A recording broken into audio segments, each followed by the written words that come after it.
if you recall, last time I was here, I spoke to you about bifurcations of one-dimensional dynamical systems that are continuous in time. And we wrote this on the board at the time. And I just want to review a little bit what we have done before we go to discrete systems. Because today I wanted to make time discrete and look at maps of dynamical systems as they jump, because we said that continuous in time is often very difficult to follow and not necessary. If we know something is periodic, we might as well give it a point. That's enough. So we want to do discrete dynamics and try to understand as much about stability, instability, and chaos. Now, chaos is global instability. Things begin to go wrong all over space. Bifurcations, though, are local expressions of instability. And they're very important because they give rise to new things. So when you have the case of continuous dynamical systems, and we put an equilibrium point at 0, 0, I will call this, I'll bring an equilibrium point at 0, 0. And I will plot here, now, we have this expansion. We are going to look, this function is not interesting to us everywhere. We want to concentrate on this function, and the equilibrium point is not 1, 2, 1 minus 1, no. We move everything to 0. And now we look around 0, 0, and we see this is the picture. dx dt is equal to a Taylor series expansion. Now, so what we need to do is isolate the important terms here that give rise to new phenomena. And the first one we did it last time, we had talked about it, and I think you have learned about these things in your studies so far, about simple differential equations, equilibrium points, stability, all these are easy. I'm just reviewing it because the first case that we studied, generic, now I speak about what is called generic, meaning general, but important cases. Here there's a lot, but we can condense this and choose the most important parts of it. For example, this is 0, 0. This is, well, there is nothing here. And now, do we need all of these things? Well, let's see. We are going to write this, the first case will be to start with a linear term in mu and subtract x squared. Okay, this was the case. That's what we called a saddle node bifurcation when we did it. For some reason they call it in the literature saddle node. Because there is one stable, saddle is unstable, node is stable, and unstable appearing together. In this case, why don't you see here a term proportional to x? You might say to me, why you have mu, but why not a term proportional to x? Can you think why? Derivative is equal to 0. Pardon me? Derivative df by dx equal to 0. No, why? df by dx? Derivative of, how do you know? I'm talking about this general term. You see? No, none of these are not 0. General, no, this is only 0. F of 0. Derivatives are not. I mean, in our case. In our case, no. I did not show you a function that is, yeah, sometimes I have a function that's like this. Yes, and we have examples, so this term is not there. But in general, when you build a theory, you want to say something in general. So the general idea is that this can be different from 0, this, all of them. And we are trying to see, now, this for instance, is this important? Mu square is higher power than mu. I want to keep as low powers of mu and x as possible. because I'm working in a neighborhood of the equilibrium point. And so, yes, this is important if this is different from 0. So now, when you do, for example, if there was a term here, let's say, plus alpha x, well then, we change variables. We put ax together with this, and we say we have minus x squared minus alpha x. Okay, now let's make it, let's change variables. X, let's make x equal y plus a, let's say, so that this term will become y squared. You see what I mean? We complete the square. So we do all kinds of things like that, so we arrive at the most generic cases. So what you see here is after examination and study of this expansion, different cases, and we are going to find 3 generic cases only. One is this. Now the interesting thing is here, what are we going to do is, when we plot, I'm not going to do all of it because we've done it before, but the picture here is now, we're going to plot x here and mu here, right? So what is the equilibrium? Equilibrium is this will be equal to 0. So here we have now the curve of equilibrium. Mu equals x squared. Very good. And this curve is mu equals x squared. So the curves are given by x equals plus square root of mu and x equals minus square root of mu. So you see, when x is positive, we are here. And now you remember that we have stability when the derivative is positive at that point. So we have, is negative, sorry. So what is the derivative at mu equal to 0? Let's see, this is where it is all 0, right? But here, look, we have, now, in order to study stability of the fixed point, we have to take a derivative there, right? So, what is important for stability of the fixed point? Stability is that the derivative of f of x at 0, 0. Okay? If that derivative is 0, then we don't know what happens, but we want to see if it is positive or negative. Okay, so now we see that in this case right here, over here, df dx. What is df dx? This is f, right? So here df dx is minus 2x. And so, if I put x equals square root of mu, as you see, there is nothing here. Nothing, absolutely. All of a sudden, there are 2. That's why we call it a bifurcation, right? There are 2 things coming out of 0, or nothing. Before we had nothing, now we have, let's say that this is like a positron and a negative particle, electron. A plus and a minus, mass and anti-mass. 2 opposite things join, and then there's nothing. And that's called a saddle node bifurcation on the right here. On here, this derivative is positive. It's negative. Because x is this, and minus 2x. This means that derivative is negative. Things are going to stabilize. Things are becoming smaller and smaller and smaller. So we have stability. Stability, therefore, is for the derivative to be negative. Now, if the derivative is positive, this happens here.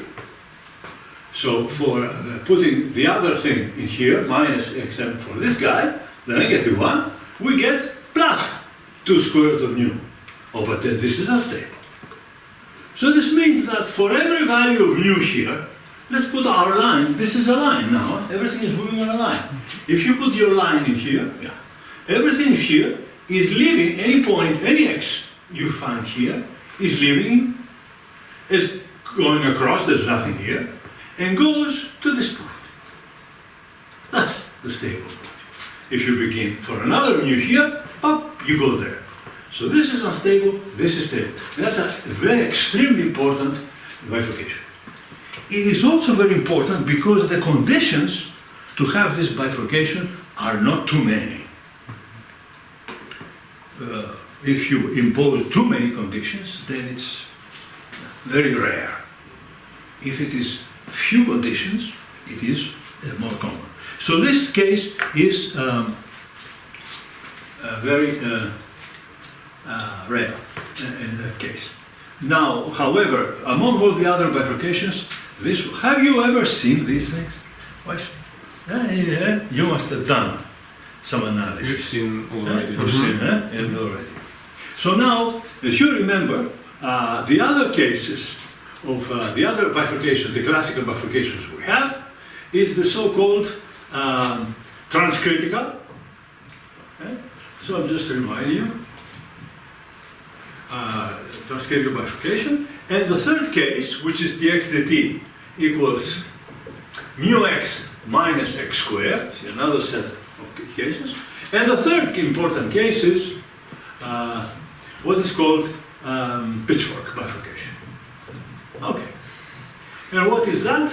It's dx dt equals mu x minus x cubed. Very good. Now, the point is, what happens when we have discrete dynamics? So we know this, you remember the picture? It was like this. We had stable, zero was stable, and then became unstable. Mu equals to x, this is mu, this is x. So this became stable, and so there is an exchange of stability in this picture. And this was a very important picture, because in this picture, even we said that last year, there is something before zero, which is stable, and then here, it becomes unstable, continues to exist. It's not like that. And here, there is a branch of a stable equilibria family here and here. So this is the picture for pitchfork bifurcations. Very important. So out of something was stable, all of a sudden, boom, it became unstable. All right, now, what is the situation in discrete dynamics? And that's what I don't think you have seen yet. In discrete dynamics, we are going to have xn plus 1, one dimension, to be a function of xn and some parameter mu.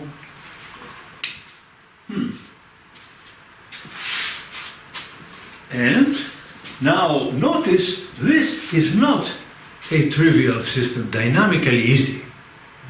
Why? Because this is dynamically easy. You have one line, everything moves on a line, x, only the mu changes. So all this is indeed very simple. So here we are very interested to see what happens when we jump. Because if you have a line, a real line, and you give me some initial condition here, x0. And then according to this map dynamics, I jump to x1, then I can go back to x2 here. There is no crossing, so I can do anything I want on one line, right? When I am allowed to jump, can I have a periodic solution? Of course, I can go 1, 2, 3, and then back 1, 2, 3. What happens if I have a fixed point, x? Then this is a fixed point because x equals f of x. Okay? Common mu if it is. So it is a fixed point. You don't go anywhere else. Great. Now, how do we find out about the stability of these in these cases? Well, now, when you take the derivative and you put x here equal to, let's put, we put x n equal x, the value of the equilibrium point, plus this small quantity xn. Very, very small. And we said that then xn is much, much smaller than 1. Okay, very good. So now, if we substitute here, we have xn plus 1, because f of x, here you have, okay, x plus xn plus 1 equal, but then here we have f of x, comma mu, plus the partial derivative of f with respect to x at x comma mu times xi, because we have expanded again around the point x. But x is equal to this. So the equation giving us the dynamics of the nearby points, displacements, is not like that. It is now the partial derivative of f dx at the point x comma mu times xn plus other terms which we neglect. So now the stability does no longer say that the f must be negative or positive, because the f now is to be compared with 1. If the f dx is equal to a, let's say, right, then xn plus 1 is equal to a times xn, yes? And so this means xn goes proportionally to a to the n. So the whole point now is a smaller than 1, or is a bigger than 1? That's the question to ask. So stability in the distinct, how do we call it, discrete dynamics has to do with, so stability means study the partial derivative of f with respect to x at the point of bifurcation, absolute value being less than 1 in absolute value. So I can put some color maybe here. This is important for maps. So we have, because it could be negative, doesn't matter. And if a, where is it? Here. If a is negative, as long as a is less than 1 absolute value, then we have all the disturbances are going back to the fixed point. So this is stability. So with this in mind, I am going to change these equations now when I speak of discrete dynamical systems. So let's go back here, see what we will find, actually very similar results, because our equation now is not this, but this.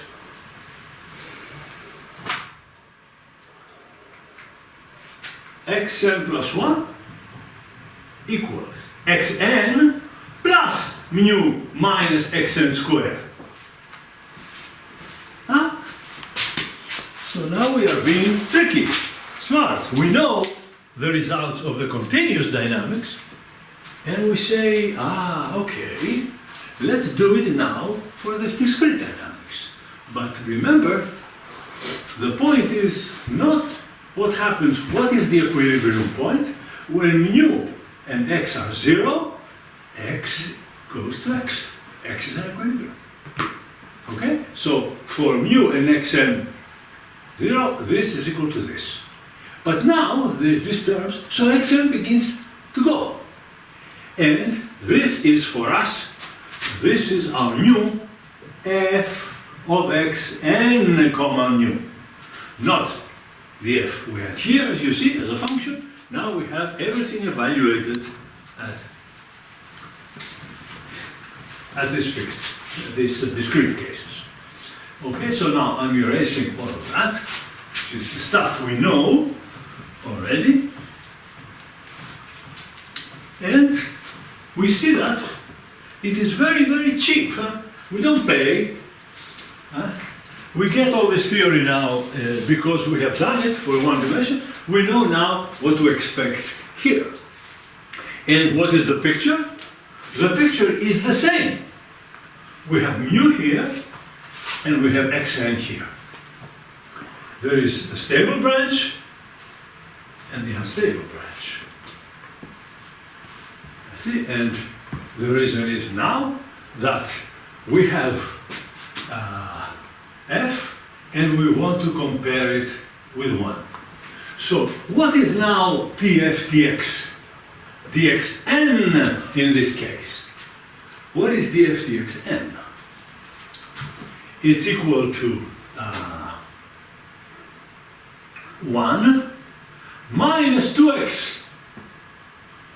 Okay, but this is an equilibrium point, so n doesn't really matter. Okay, all right.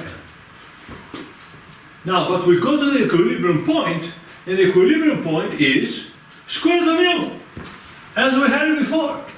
So if I subtract from 1 minus 2 square root of mu here, now mu is small, but then df dxn is less than 1 for this guy. And if you write, again, 1 minus 2xn, here, it becomes greater than 1 for this guy. Because you add now plus 2 square root of mu, and the derivative becomes bigger than 1. So this guy is unstable. Saddle node, we got it. Very good. Now, in this way, we can now repeat everything. And the whole theory comes down to these cases. I will simply write them down. You can make a note of it. In case 2, you must have xn plus 1. We learned the trick. Equals start with xn and put your favorite bifurcation example here, which in this case happens to be minus xn squared, our transcritical case. And the third case exists also, by the same token, xn plus 1. We start with xn, and we write mu xn minus xn cubed. And lo and behold, we have in these cases exactly what you see there. This is very important, right?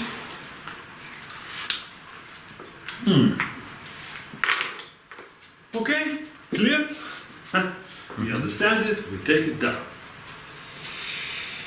And now comes somebody says, but okay, you said stability is this. So your df dx could in principle be negative, right? Stability is negative. But in your examples, you only consider df dx equals 1. The other limit of stability. How about if df dx was equal to minus 1? What would happen then? In other words, is there a fourth case? These are well known. What happens in this case? xn plus 1 minus xn plus, let's say, mu times xn. Did I write this down? Yeah, okay. Well, anything, even that case is fine. Mu minus xn squared.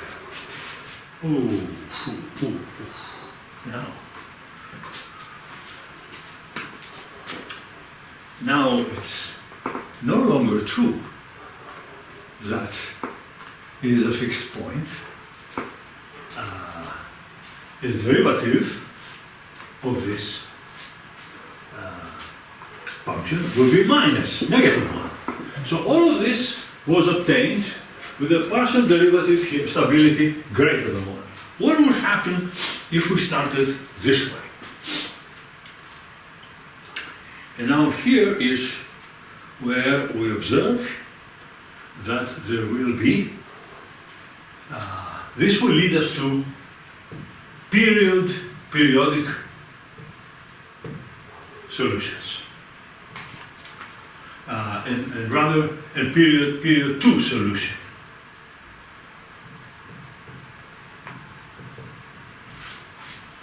Of higher period.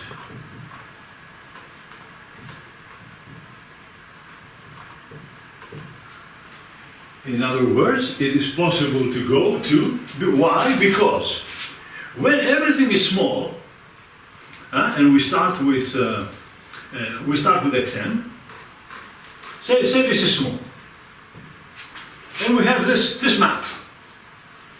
What happens to this map? The linear part, xn plus 2 is equal to plus xn. So what used to be an equilibrium is now period 2 solution. And now we start to discover something new. That we can have period 2, and now, which is very reasonable. We don't want to study only fixed points, we want to study periodic orbits. And there's a period 2 here. So how are we going to study that? What does it mean to be stable for a periodic orbit of period 2? Can there be a periodic orbit of period 3, 4? What's happening? And so we realized that we must look at maps of a more general type and allow the possibility of having all these kind of behaviors. So the fact that there is this kind of behavior from for minus to plus generates the possibility of having periodic solutions of period 2. And this brings me now to the main model we will study this time and next time. We will stay with that model a little bit, because this model has everything. It has all the periodic orbits and also has chaos in it, so we will see an introduction to chaotic behavior. And the model we are going to study now, all right? So we realized all this from this analysis near the origin. And this could not have happened in a one-dimensional continuous time. You could not have that minus here. Because the condition of stability is derivative equal to 0. Here the derivative can be between plus 1 and minus 1. And this now generates the possibility of having discrete maps, which we are going to consider. And I will show it to you in a picture also later. But next time I will do an even simpler thing and show you chaos in the simplest system in the world. And I think you will like it very much next time. But the map will be even easier then. Now let me begin with a more interesting case, because it's continuous. And we will take something called the logistic map. And call it mapping. This is the discrete dynamics. Do we have a word in Russian? It's a map. You say map? Отображение. Is there any difference between map and mapping? These two words are No, the same. they're just the same. Yeah, map is a map. A mapping is a kind of operation. I map this like a function to that system. It's not a map on a plane. Okay. Yeah, map is so it is. Well, in Greek we say, yeah, you could say, is a. It's an assignment. We take a point, yes, and we generate the new one, a sequence of iterations here. Okay, so it's called a mapping. You can have this is a mapping because we go from xn to xn plus 1, xn plus 2 in one line. And then we can have it 2 dimensions. It's a one-dimensional mapping. You can go from xn, yn, 2xn yn plus 1, so in 2 dimensions. Okay, so this is called a iteration scheme. Correspondence, it corresponds. Now this map is a population dynamics map. We have xn, number of rabbits, let's say, living on an island. And these rabbits can grow with a parameter r. Yes, I'm using another parameter now, not mu, r. And if they multiply, maybe r is 2, so they double every generation. But maybe that's not enough to live. And maybe they can live, they can go more than that. So we'll see. However, I must also put here a kind of death situation. And this is better written this way, you'll see why. If this r could be here, doesn't matter. It's a one parameter problem. I will take r to go from 0 to 4, as you will see. So it's also a logistic mapping. It was called a long time ago because of it can be seen as economic topics, values changing from xn to xn plus 1. So like a logistic of economics. You have births here alone, boom, they multiply, and deaths, they go down. And the question is, are there equilibria? Are there stable, bounded solutions? Is this going to go to infinity? We're going to generate a sequence, x0, x1, x2, all the way, xn. And my question to you is, what happens to xn? Well, sorry, as n goes to infinity, what happens to xn? Well, we said we're going to keep it bounded, so my model will be drawn here in this picture. Here it is. Make sure you plot a good square, nice square. We need geometry now, and we have to make our plot as good as possible. This is 1, this is 1. In the middle of the 0, 1, there is 1/2. So if 500 rabbits can live, we start together, then 500 is 1. 1/2 is 250 rabbits. Okay? So now, but it can stabilize at here, which is 350 rabbits. Anywhere it can go. So where will the system sit? Where will it go? Now the next thing we plot is the very important line, which is the diagonal. The diagonal is like a guide for us. Let me make sure you plot it clearly in a nice straight line. Mine is not so good, but anyway. Make sure you draw it in a very nice line. That's the diagonal. And now I will plot for you this function for r less than 0, greater than 4. And this function can start here. Let me say this is here. And this is for r less than 1. It is here.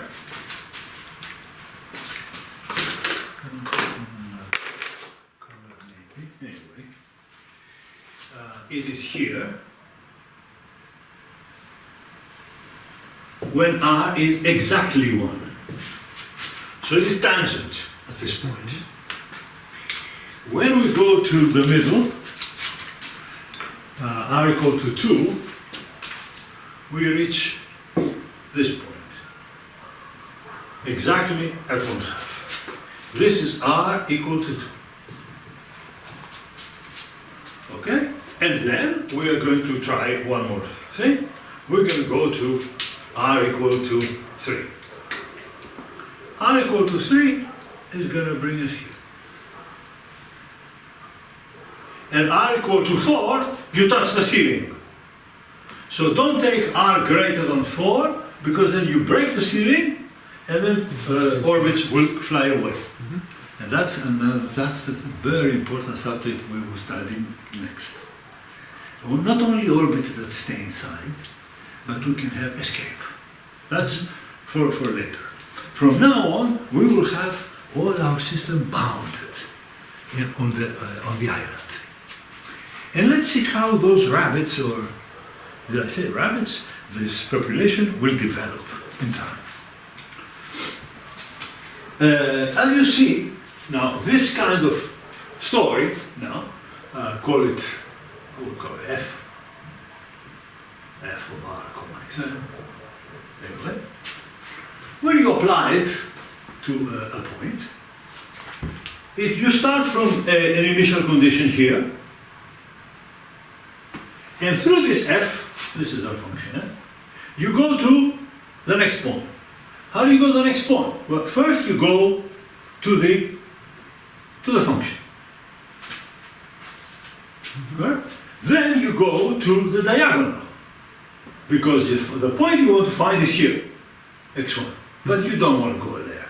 You know at this point you have x1, so to find x1, you have to go to the diagonal.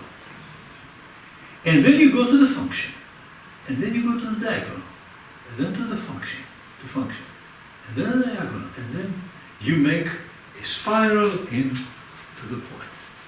But you see, the slope here, which you are interested in, right? What is the slope? df, dx, should be between -1 and 1 for stability. And here, it is exactly how much? The derivative is. May I ask a Zero. Yeah. test question? Does everybody understand why you go to the function and to the diagonal and back to the... Yeah, you see that, yeah. Of course you can stop me, I can say it again. You see that. That now, what happens, the derivative for stability has to be here. But here, the derivative is 0. Isn't it? At this point, it's the middle point, right? Mm-hmm. So the derivative right here is 0. So if I write for df dx as r equal to 2, r equal to, what is it? 2, right? And x equal to 1/2, this must be exactly 0. Right, well, the derivative of f of r comma xn with respect to x is, in our case, what is it? R minus rxn squared to rxn, am I right? This rxn differentiated with respect to x, xn, yes? We have r minus rxn squared minus 2rxn, right. So there is a derivative. So, but you see, the derivative always, at xn equals 1/2 is equal to 0. Right? All these functions share this property. We know that. Here, the important thing is that this point is also a fixed point, and it has the fastest kind of stability. Imagine you're here, and you start with this x0, you want to start with this x0. Let's try it with red. Start with this x0. You go to find a function, and now you go all the way to the left, and you hit the... Now you go here, and then you go again here, up to the diagonal, in there again. So wherever you start from, you always lead at this point. Okay, very good, perfectly clear. So we understood everything about r equal to 2. R equal to 1, you see this orbit does not exist. Shall we find that orbit? Let's find that orbit. Well, let's go now to the case r equal to 3. That's also important here. So let me write this fixed point here.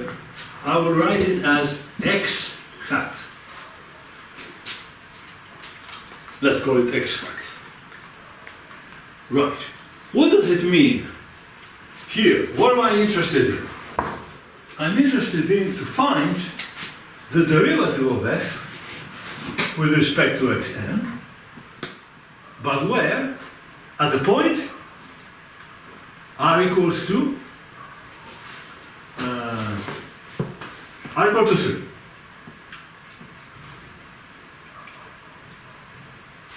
And where do I want to do it? I want to do it at this fixed point, x hat.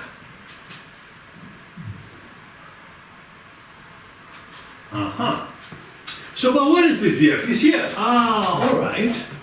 So what do I want to do is, I want to study this derivative when r is equal r minus 2r, and this r is equal to 2 here, to 3, where are we? Whatever. And then xn is the point 2rx hat. Okay, we want to do 2rx hat. Good.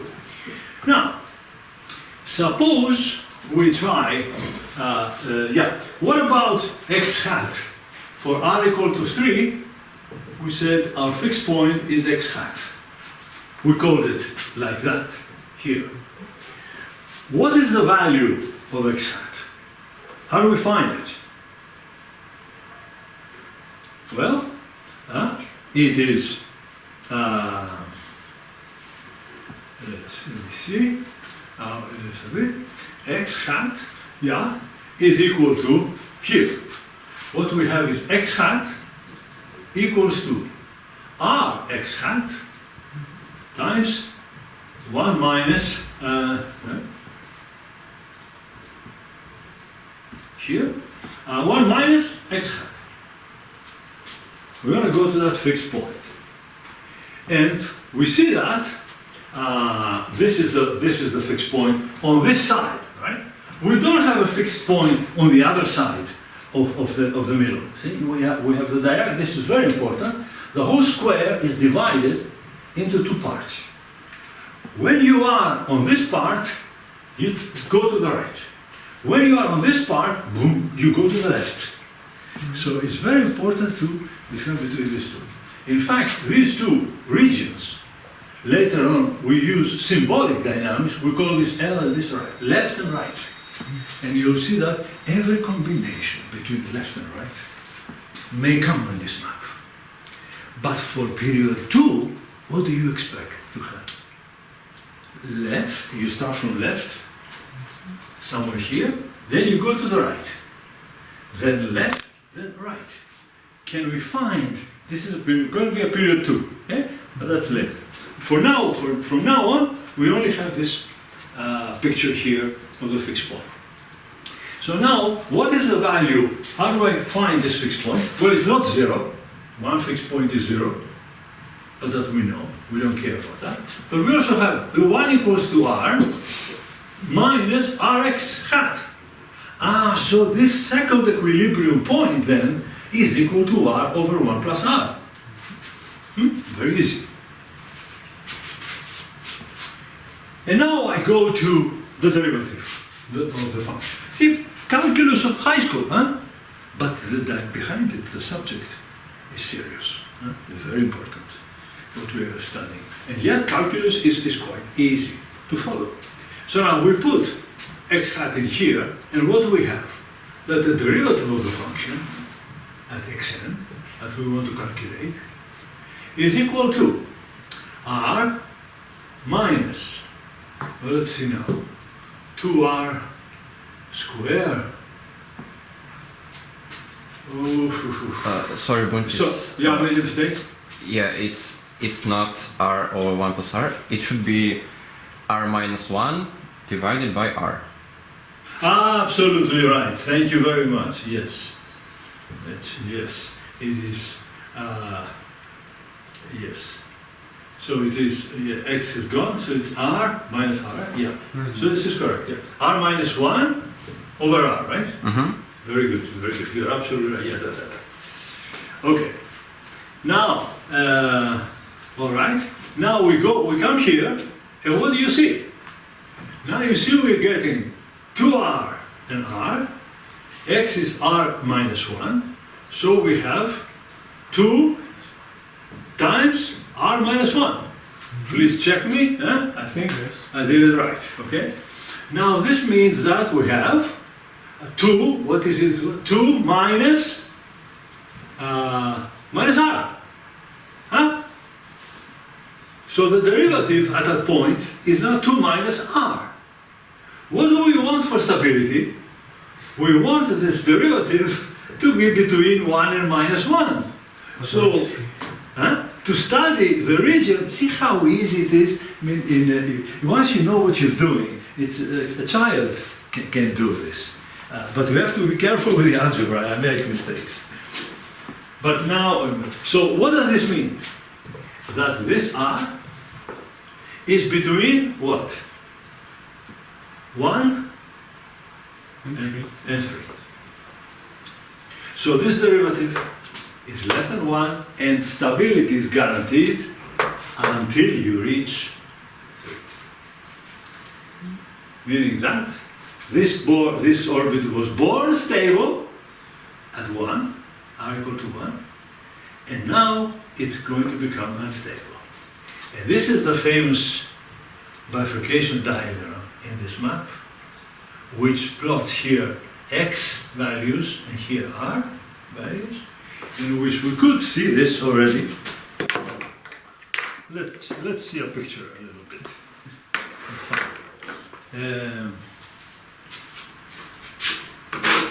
Sergey, I have to go look at. Yes. Yeah, let me see.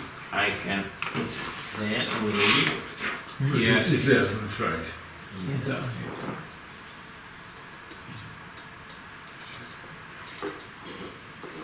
Yes, this, yeah, one above it. Oh, no, this is good.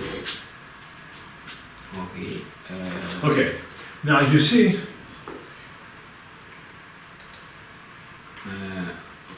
let me go down. Full screen probably. Yeah, it's okay. I'll just go down here. Huh? PDF is also possible. No, yes, it's okay, but here I can do it. They can do it. So you see, there is a lot of stuff about, I could, yeah, I can do it here. Choose the full screen is, see, primečárně, you know? Where's the full screen? Here's the full screen. Okay, so what is it? Okay, that's okay. Yes. Well, this is a lecture that involves, you know, complicated objects in life, and we may go through this later on for fun about the fractal complexity in nature.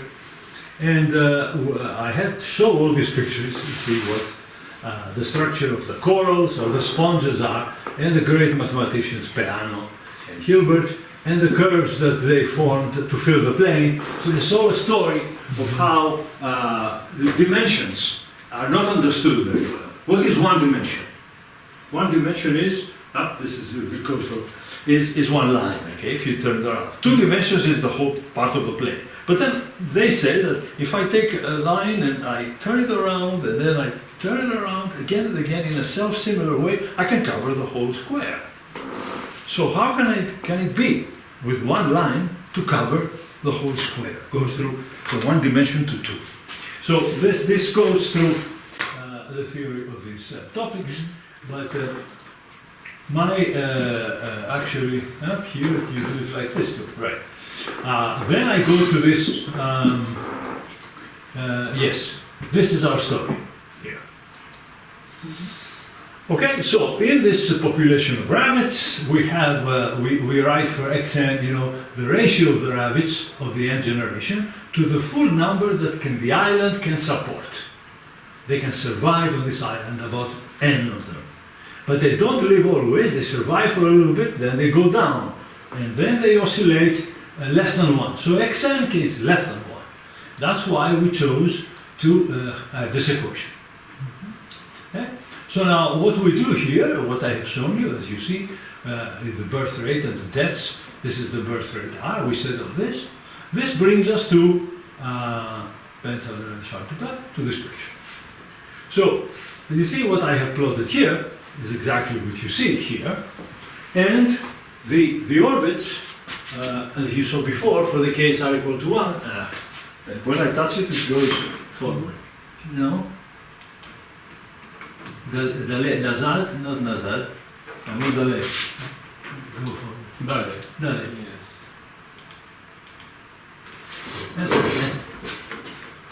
maybe with the You right left hand. side? No, with the right hand. Page down? Yes, that's it. You see it page down, Page page up. down, page up, that's better. Okay, so here we are. You see the fixed point, here, but I wanted you to see everything done analytically. Now comes the important question. So far, so good. We have a function. Now it becomes unstable. So the question is, for higher values, where will this go? As I raise this higher, the derivative becomes bigger and bigger than 1. So this is unstable. And the question is, where will this orbit go? As I usually say to my students, is that it's like having one friend in a house and you visit him whenever you, it's one friend. Now you say, I have 2 friends. This friend doesn't like me anymore. And then I find 2. And I start to oscillate because one guy doesn't want me all the time, so I stay one night here, one night here, one night here, but I have another stable thing to do instead of having a fixed point only. And this is what happens with period 2. Page up, page down.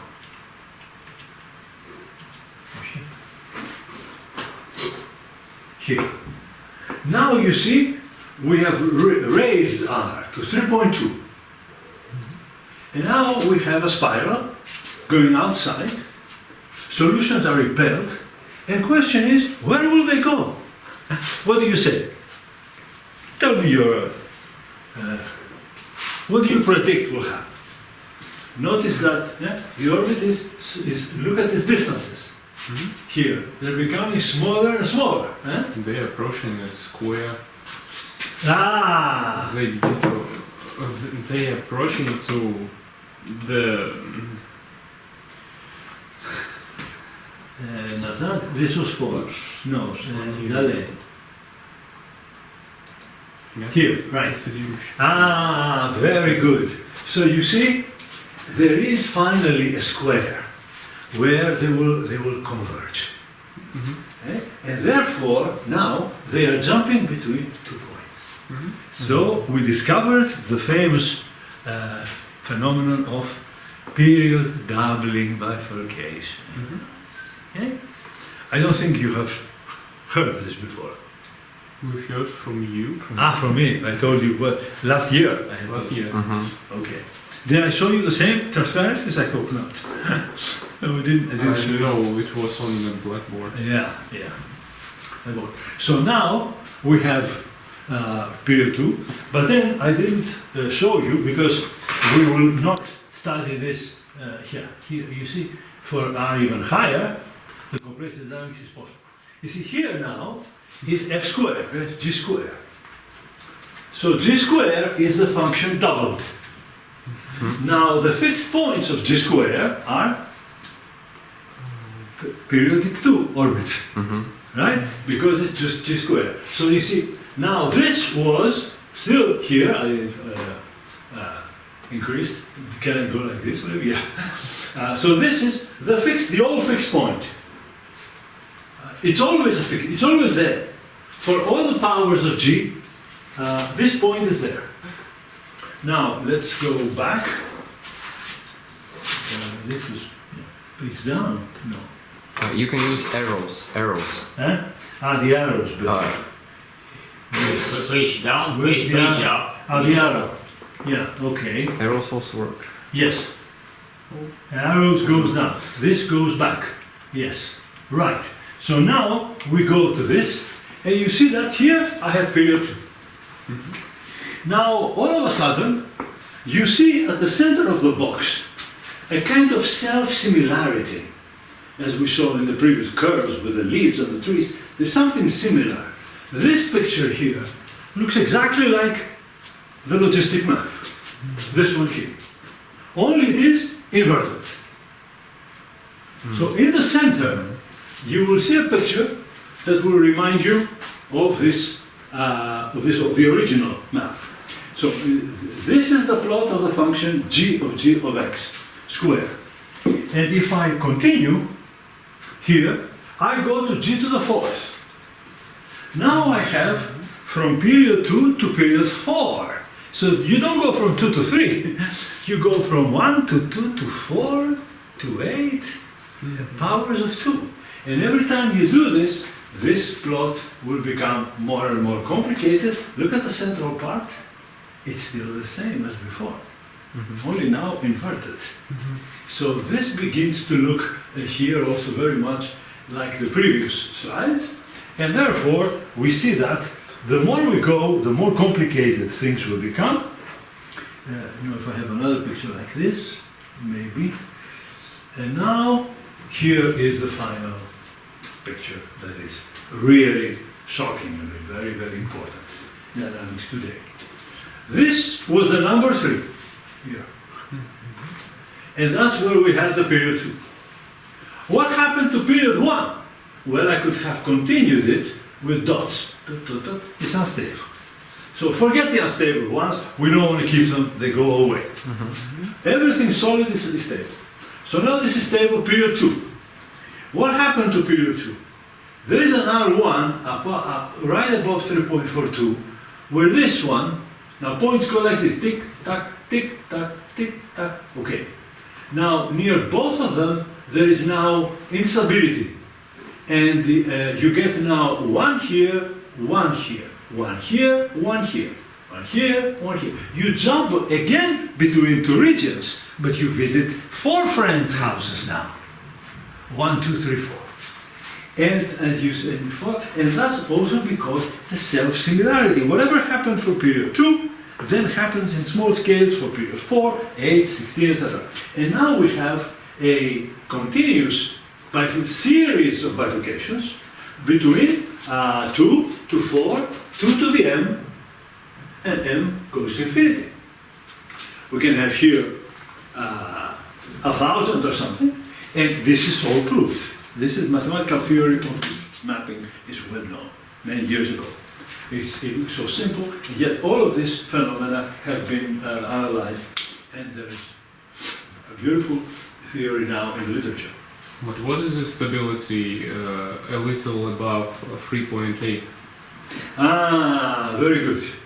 Now you see, the transition to chaos, I have marked it with an arrow. Yes, the chaos here. You see this dashed line? Because there is a place where all periodic bifurcations stop. Right? This is chaos here, but in the chaotic parameter regime, there also are places where there is a stable period 3, a stable period 6, I think here. So inside this domain of parameters, it's not everything chaotic. There are regions where the motion becomes periodic again, stable, and then there is another one. So this is fully analyzed, but you see, you have entered now a very, very dangerous region, and you cannot be sure. The windows of order are very few. So generally speaking, you will be jumping between 1,000 friends' houses. Nobody will want you. And if they wanted you, then you would have formed a periodic, stable periodic solution. You'd always be at your 4 friends or 8 friends or something.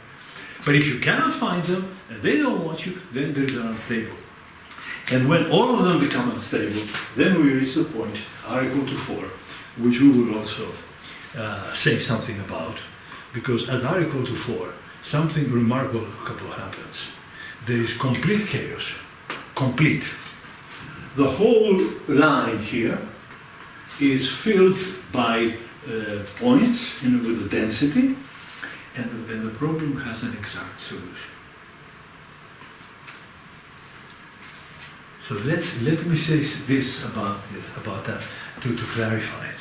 Okay, after we saw this picture, the way to chaos, you say correctly that, well, okay, this is chaos right here, but then we see order again, and then chaos. Okay. Are all these chaotic regions the same? No.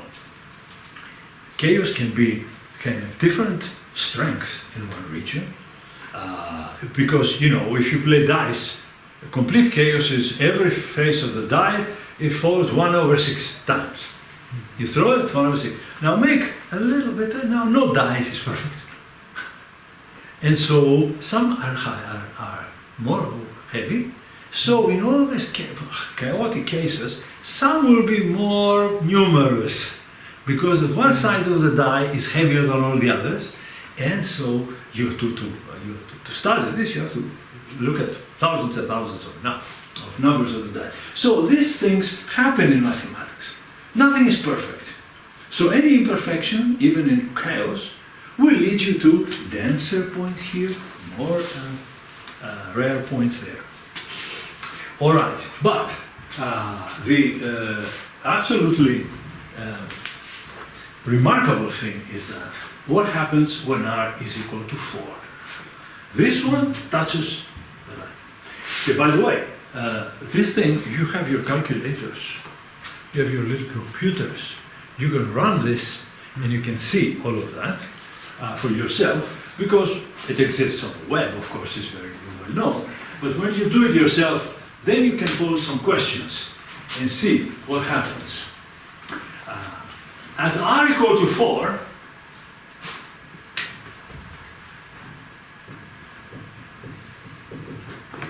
and this will, I'm sure this will surprise you. R equal to 4, the mapping is this. 4xn, 1 minus xn. I claim this has an exact solution.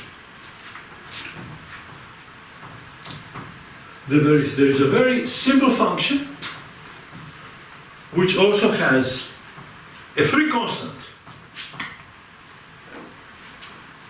So, this should be absolute chaos, I mean maximal chaos. R equal to 4. Okay? What is the function that solves this equation? Well,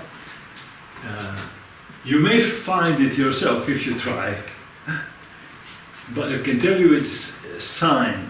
It's a sine, sine square. You see, what is, I claim xn is equal to sine square 2 to the n times a free constant c. Okay, so your initial condition x0 is equal to sine square, okay, over 2, 0 of c. Okay, so you give me x0 is positive, I find from here to c, I put it here, there is your orbit. Forever and ever. You have now x1, x2, x3, everything. So is this chaos? Is this supposed to describe chaos? Looks perfectly normal to me. Where is the secret? What is the answer to this? Paradox, right? They give you a function. If you know the solution, how can it be chaotic? You can predict what will happen in the future when you give me xn. And the answer is that no, you cannot predict what happens in the future. Because how will I give you C? C is an initial condition. I start with C. Shall it be, what shall it be?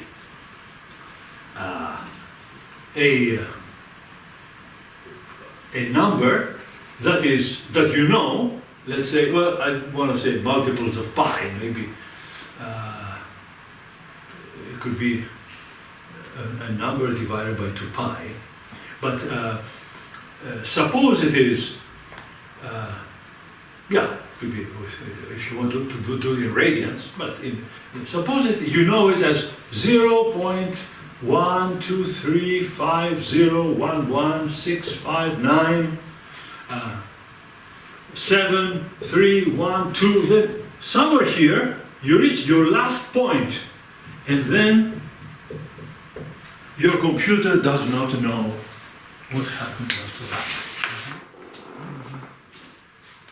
You cannot fit, yeah, you see, you cannot put an infinite number in the computer.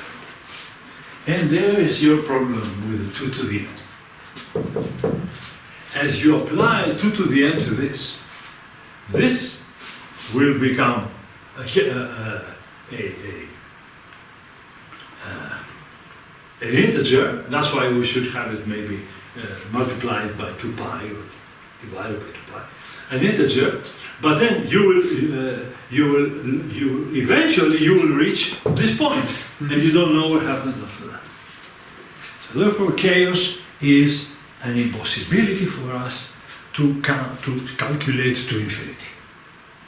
When you cannot do that, then you know that if you start with a chaotic orbit, you'll follow it for a while, and then your inaccuracies in your computer will lead you somewhere else. That's why people study chaos in the whole region, not for only one orbit. Then we study the properties of the full phenomenon. And now that you've seen this, I think that it will be interesting to go and look at something even simpler. So is this clear? You understood this so far, right? You can do it yourself and see it. And well, a mathematician may want to say that, okay, this is very interesting, there is a lot of nice theory behind it, but can I start with a simpler map? Even so simple, I will use it on Friday when I teach the first year students. So simple. And that is the so-called tent map. Okay. Now, let me start from here. So we saw all of that. Pitchfork and all the period doubling stuff. And now, I would like to see something simpler, because this was quite a bit difficult to follow. This period 4, coming out of period 8, you have to calculate all this, see what happens. And there is a lot. I didn't tell you the most important thing, that all this sequence to chaos has a certain universality. In other words, if you find it any map, what is how universality, you understand it? How would you say in Russian? Universality. Universality, generalization. If you take another map, different one, sine cos A to the x, which has period doubling, it will have the same universal exponents. It has some constants which are universal. And it became very famous because in the laboratory, people saw mechanical oscillations, water heated from below, water starts to roll like this and make period doubling sequences with the same numbers that we found here. So this is a universal theory for this transition to chaos. Okay? Now, well, there are other transitions to chaos, but when it comes to fractals and things we want to understand a little better, I'll start today and then we can continue next time.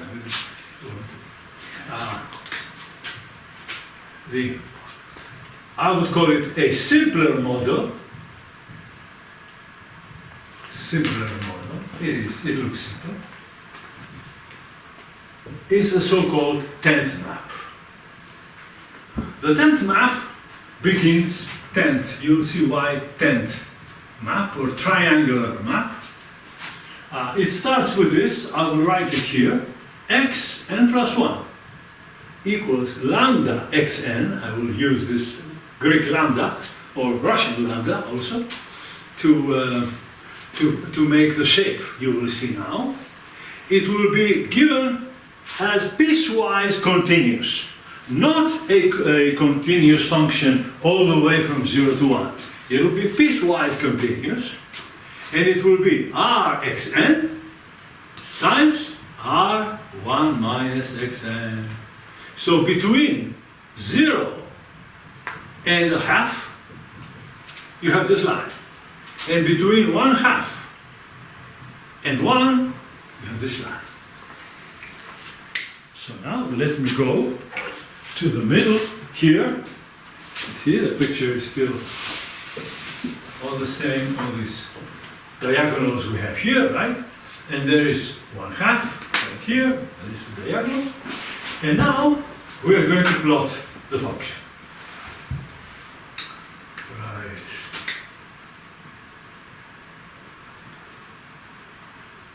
How do we plot this function? Well, it starts linearly. Yes, between, and then let's suppose r is less than 1. This slope is 1, right? You see the diagonal, 0, 1, 0, 1. It looks like a game for children.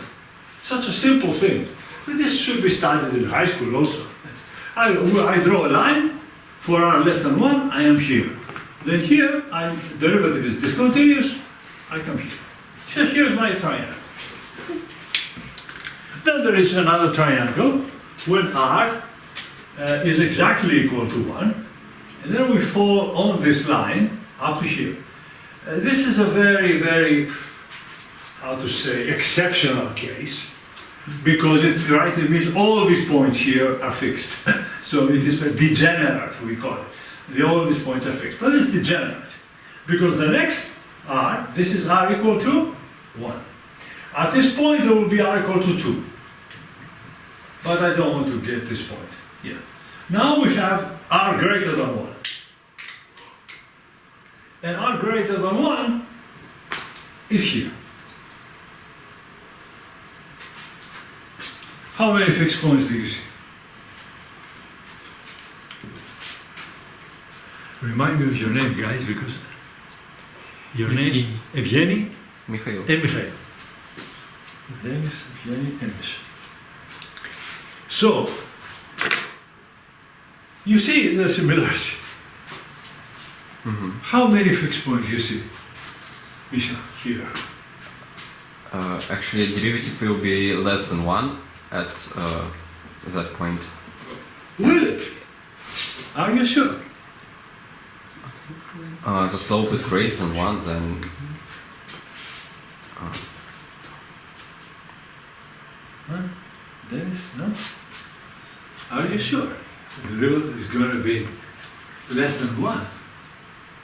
What do we care about? less than -1, I mean. Less than -1 is not so good. Because It's unstable. right, very good. So you see, the moment you reach here, r equal to 1, if you go above, you lost it. Now you're into trouble. And so that's because lambda minus Alexa is everywhere. The derivative is, for r, of course, greater than 1. Huh?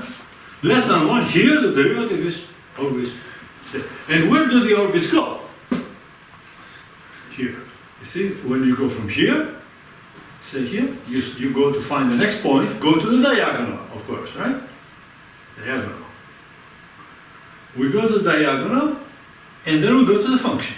And then to the diagonal, then the function.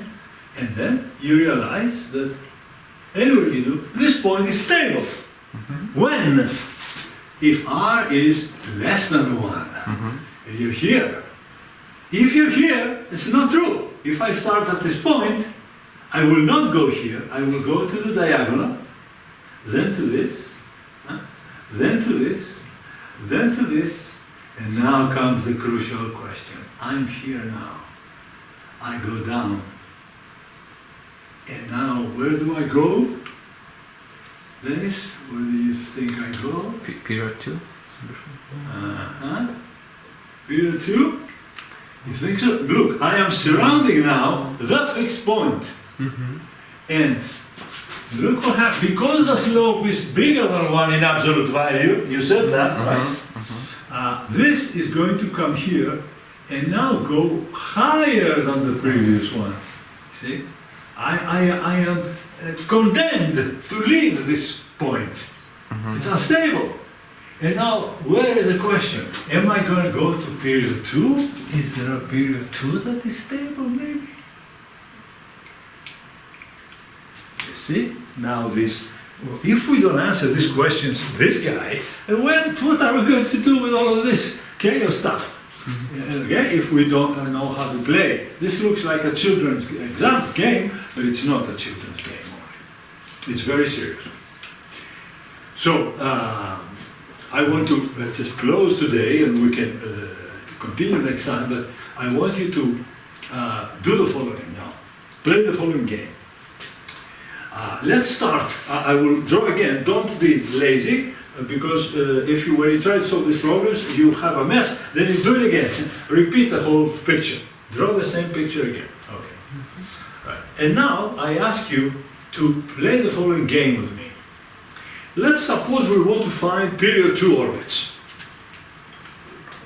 Certainly this doesn't seem to give us a period 2 orbit, because you see the slope doesn't go down. Here, the slope goes down, so it's possible to find a period 2. Here, it's not possible, because, okay, let's go to this point. What do I want to do? What do I want to do now? Ah, yes. I want to take this R value up to here, and I have my vertical here, and I have my diagonal here. I need this. Now, I want to see how I can locate period 2.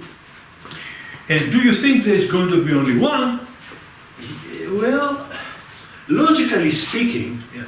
What is this now, period 2? You are like a tennis game. I throw you the ball, there is a line between it, you throw me the ball back, I throw you the ball. So period 2 can only be RL, RL, RL, right and left. Can we construct it, geometrically speaking? Right, let's see how to construct it. Suppose I start from a point here as x1 hat. I want to find now x1 hat, x2 hat. This is my period 2 solution. Period 2 solution of the problem. Well, if I want to find it, then I must go to a point, you see, it cannot be here. I have to be at a point close to the middle. Why? Because when I go and find my function here, I know I will find it to the left of the middle line. It must be enough to the right so that when I consider this point and fall down, I must come to the same point here. You see? So there is my periodic orbit. There is an x1 here and goes to x2 here. And then from x2, it goes back to x1. Now, you say, my geometry may not be very successful, and maybe you don't believe me that I can do it, but then just take the map here. Due to the first branch, your first point is here, how do you construct x2? You constructed it by writing x2 hat equals rx1. Am I right? I start from here, rx1. Now, however, to go back to x1, you must use the other rule of the function, which implies what? R1 minus x2. Okay, so now I put this x2 in here, so I have x1 equals r minus r squared times x1. And here is my first solution. x1 is equal to r divided by 1 plus r squared. And you know r is greater than 1, right? So this number must be less than 2. Sorry, what am I saying? This number must be less than a half, which it is. And you have to try for this half.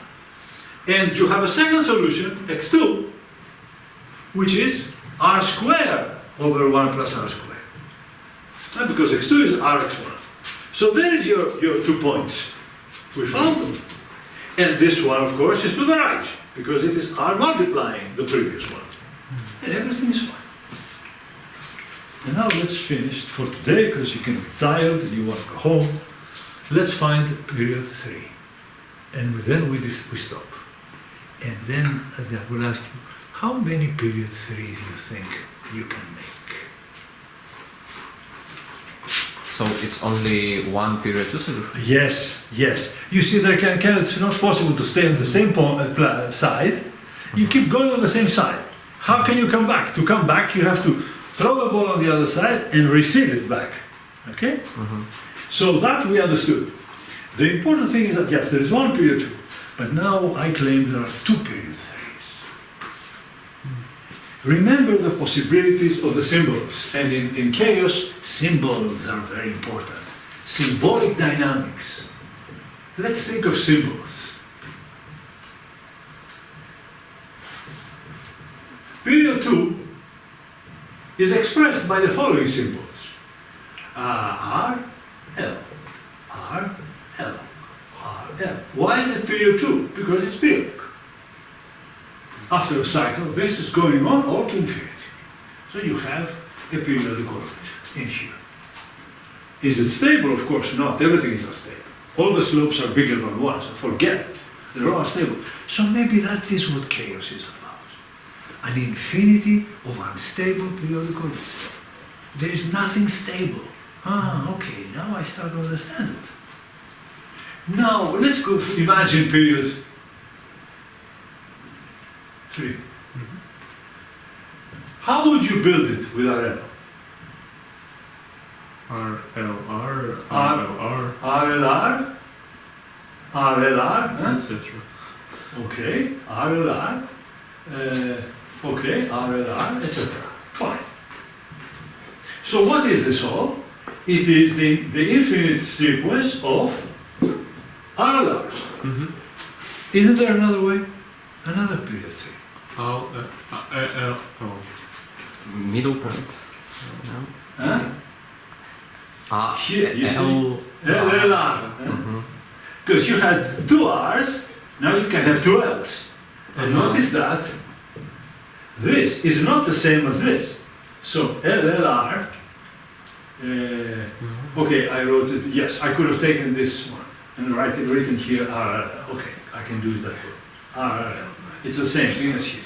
So break them up like this. But this one, let me write it this way. So there is a period 3 here, and another period 3 again, which are different. I will only start it. I don't want to keep you any longer. I think you can play with this on your own at home. Think about and study this map a little bit, and we will discuss it more next time. But I just want to give you a first demonstration. Let's start it. I will just start it for. So, as we said, we are not lazy. We're going to build another square so it can be clean. And we're going to put our diagonal. It's very important, the diagonal. I couldn't have done anything of all that without the diagonal. Right? And then we have our map. Okay? And our map is here. We make it by green. I repeat this here, okay, and here. Doesn't matter. Could be higher, could be lower, but it is certainly bigger than 1. Now, how would you build a period 3? Already here we have an idea.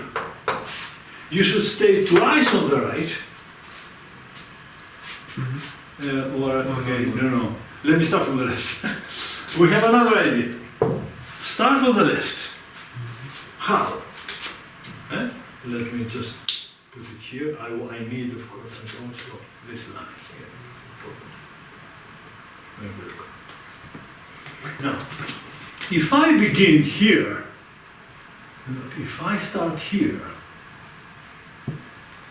I go here, but then, yes, I want to stay on this side of the maximal, you see? I want to stay on this side, so I come all the way up here. Yeah. I go to the right, I meet the diagonal here, a little bit further down. I want to meet the diagonal here, then I will go up again on the left. So I'm staying on the left, you see? This is a left point. I reach the function. Then I go to the diagonal, then I reach the function, and I'm still on the left. And now look what happens. Ding, dang. Oh, doesn't look very good, you see. Yeah, it's a ding, dang, dong, but I should have been a little bit to the right. See, if I have make it a little more carefully, I reach the peak somewhere here, I go to the right, I fall down, and I must come back here. You see? And now, again, my geometry may be deceptive and fooling you, but then again, we have the equations. We can prove from the equations of motion that this is the way to do it. And how would you do it? You see, the second orbit is r times x1. But the third point is also on the left. So it's r times x2. And now you want to come back and you go to x1, it has to be r times 1 minus x3. It is so simple. Go try to find period W here. To find these solutions, numerically, you have to try very hard. When they are stable, the orbits, the computer goes to them. But you cannot do this analytically, it's extremely hard. Here we have everything analytically, so we should be able to understand chaos factors from this. Right? So you see, now you suspect that there must be an infinite number of periodic orbits. And there is also a multiplicity. Period m should appear m minus 1 times, right? So that is easy. So you have all these orbits, they are unstable, and there is one second condition missing. The theory of chaos says that, first of all, you shouldn't have any stable periodic orbits, because everybody will go to them. All periodic orbits should be unstable, yes. And there is one more condition for which we have to think a little bit. There must be a single dense orbit. Is an orbit that contains all the orbits. In other words, you can find in it, it can go as close as you want to any other orbit. You can put strings of numbers, RRL or 1, 2, 1, 2, better call R, L is 1 and R is 2. You can do this, and I will tell you next time about it. You can say 1, 1, 2, 1, 1, 2, 2, 2, 2, 2, 1, 2, 2, irrational numbers. Now the irrationals come to mind. Simple number theory tells the irrationals.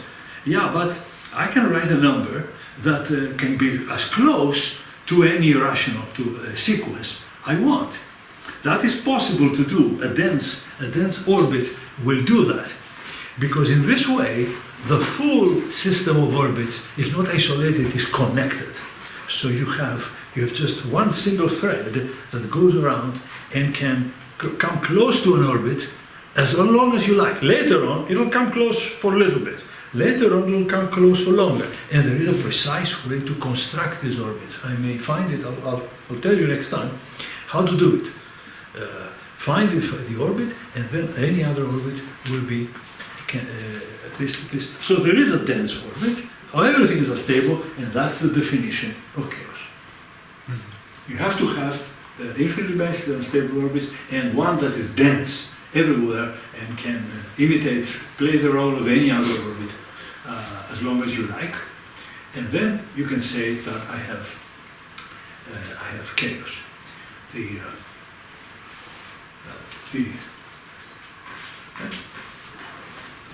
Also the exponent of the orbits as they separate from each other is this r, because when you study, I don't want to say that about Lyapunov exponent. I don't want to keep you anymore. But there is also something called the Lyapunov exponent, which tells you if lambda is positive here, then we have chaos. Okay? But if lambda is big, then we have a lot of chaos. What is lambda? Is the exponent with which nearby orbits separate from each other. So you're in the chaotic region. If you separate slowly, then it's not very big chaos. If you separate fast, you have a lot of chaos there. So and there is an exponent lambda, and this lambda is log r here. In this problem. The Lyapunov exponent is log r, which means that when r is between 0 and 1, then the logarithm is negative. And so all the orbits have negative tendency. They can fall on the fixed points, on the periodic fixed points. There are no periodic orbits. But when r becomes greater than 1, then log r is positive. And that is the rate at which chaotic orbits go. Well, anyway, I kept you enough today, but at least I think you heard something different. Huh? This time. Yes. We moved away from continuous dynamics. Okay, good. Thank you very much.